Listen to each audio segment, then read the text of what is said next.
So I got a 2006 Infiniti G35 coupe, and last night the check light came on the dash, and about 20 minutes later I tried to turn the car off and turn it back on to see if it would reset that light, and when I tried to turn it back on, it does this.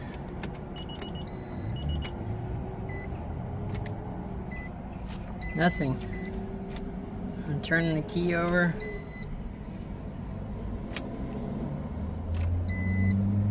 Nothing. I don't understand. Somebody please help me. I've checked all the 10 amp fuses, or I've checked all the fuses under the hood